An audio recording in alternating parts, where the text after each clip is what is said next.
Well, I just think that the biggest thing is confidence. I think if you're able to bottle that up, and I always try to tell our guys, allow no one or nothing to take your confidence away from you. 'Cause I think if you have that, you have a chance. Because it's amazing what when your confidence gets shaken. I mean, you see professional athletes when they lose confidence, things happen. But we try to control as much as possible as a staff to keep our guys confident.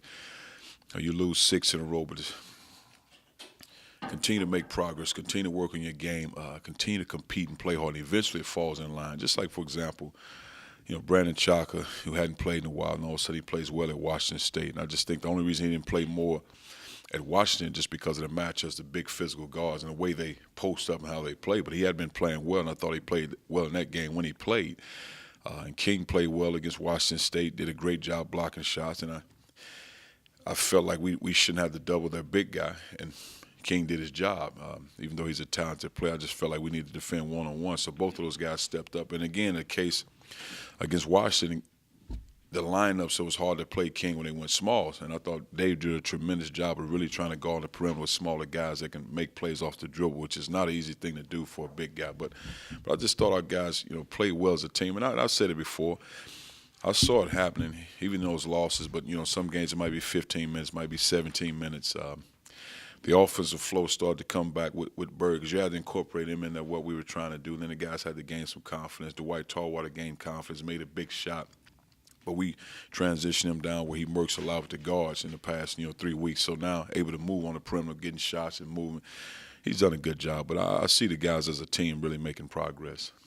How much do you think Sam needed that shot? Because obviously we've seen him do well in practice, but in the games he was 4 for 29 from three coming in. Well, I just think really, one of the things I try to do as a coach, I allow guys to have freedom within the team and the scheme of things. But I think some of the shots, like when Sam's 4 for 29, you go back and look at the shots in the 4 for 29, probably 14 of those three-point shots were legit squared-up shots, catch and shoot. Some of them one dribble pull-up, some of them off balance, some of them quick in the shot clock, which isn't a strength unless you're a tremendous shooter. I mean, Kyle Korver, for example.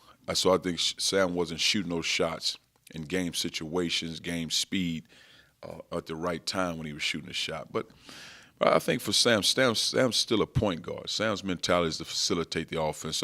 So Sam come out the next game, has 0 points and 8 assists, 9 rebounds. He had a great game. Because I don't think Sam's not a guy that's trying to look to score every time down. Now, Sam stepped up and made that shot, and that's his shot at the top of the key.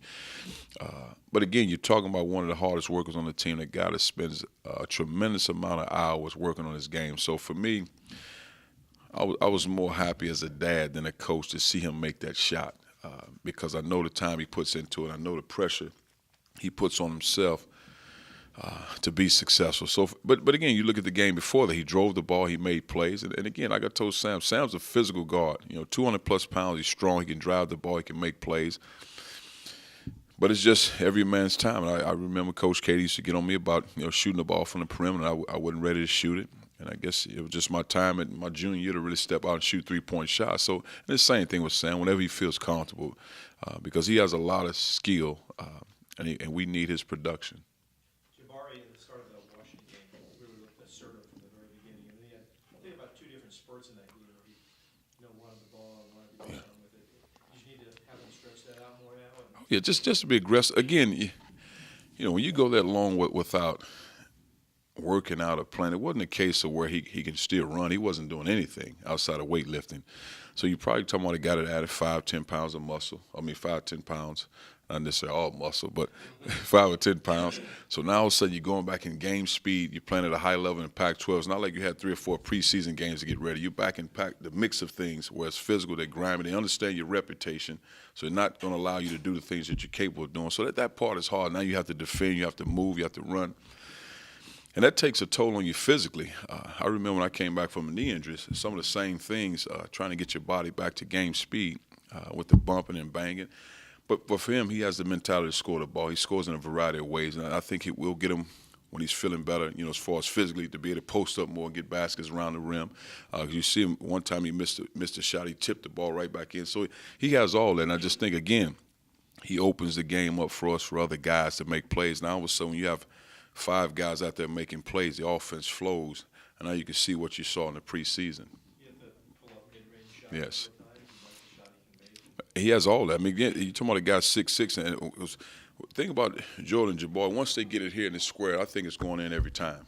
Because those guys have good shots on them, good follow through, good form. But it's the work to get that shot. Now the next phase for those guys as we continue to work is the shot fake, the one dribble pull ups, to attack the rim, scoring it around the rim, coming off ball screen. So just hours and hours of work, and we'll get there. Is Roger okay? Roger sprained his ankle. Man. Before the WSU game? Yes, and then we just didn't play him. And I thought he was okay. He didn't practice. Well, he practiced right before the Washington game, and we just felt like the thing was flowing the way it was flowing, so we just kept him out. Yeah. SC obviously hasn't won since you played them, but they've been in two or three really close games. What do you see in them, and are they getting better? Oh yeah, you watch them; they're getting better. I mean, it's just tough losses. Again, you're talking about probably one of the most athletic teams in the league, but they're young. When the bulk of your team are freshmen and sophomores, all they have to do is stay the course, and they got a chance to be really good. But we just don't want them to be good here. That's the biggest key. But they have a tremendous amount of talent. You see what they're doing. They're executing what they're doing. But just when you have freshmen and sophomores, you have to go through it. And I think that's the toughest thing. I mean, just like you got a new coach, you got to go through. You have to learn and understand what coach wants you to do. And when you don't have a lot of veteran guys out there leading, that can be tough because now they have to learn the hard way. Yeah. Having lost to them, do you think that helps you keep your players' attention on that game rather than thinking about 2 wins in Washington or UCLA coming up in the weekend? Well, I think for us, we have no margin for error. I mean, we're a new team. You got one senior, David Krabs and Dwight Tallwater, so you got a new young team, guys that continue to get better, getting Jabari back in the flow of things. You getting King where he's getting more minutes, Brandon trying to get in the flow of things, and we got plenty of work to do. We won 2 tough road games, 2 mentally tough games. Now the next phase for us to protect the home court. And the most important game is USC, which is a very talented athletic team. And with that game and the Arizona State game, probably 2 worst games we played all season long. So our guys remember that. We didn't play well at all on either end of the floor. So. Cuonzo, you for a while talked about going through the adversity, and that's how you maybe build some toughness so you can learn from stuff like that. Was what we saw at all a product of that, or is that maybe kind of premature to say that they? Well, I think definitely we grew, but I don't think you'll see the team that we will be when it's all said and done. I think you saw a team that fought and compete because I think. In my opinion, right now, we're probably at a 60% clip defensive. Where we need to be is 100%. I mean, that's just one-on-one defending, taking pride in defending, understanding rotations, post defense one-on-one. And again, you have to do that. If you haven't been made to do that consistently, or you don't have that DNA to defend like that, it's not an easy thing to do. We have guys that are built to score the ball and shoot the ball. We have to make them understand in order to win big, these are the things we need to do. You gave up a lot of layups and dunks Yes. in the second half of that Washington game. Yes. I think it was like 15 or something like that. Very, because I've always wanted to be a guy to hold teams to 50 points. I said we can get to 90, but let's hold them to 50. But also understand where we are and where we need to get to. So, will I be frustrated more in the future? Yes. But right now, again, I know they're trying, and I see it every day in practice, and I know what we have to do to get there. Had a big game against you guys. Is he a big physical guy? What sort of big man is he? He's not physical. He's in a lot of ways similar to David, but he does a good job of using his bottom to post up, to balk you down, to make plays, face up and make shots. He's a good basketball player. David looked like he got that little baby hook back there. He did. He was assertive. He's aggressive. But again, with Dave, is inside out. To feel the game, flow with the game, let the game come to you. Not think so much. Just play the game. Do you expect to sign a guard in this class? Off the wall. If we see one we like, yeah. How many do you want to sign? 2 or 3?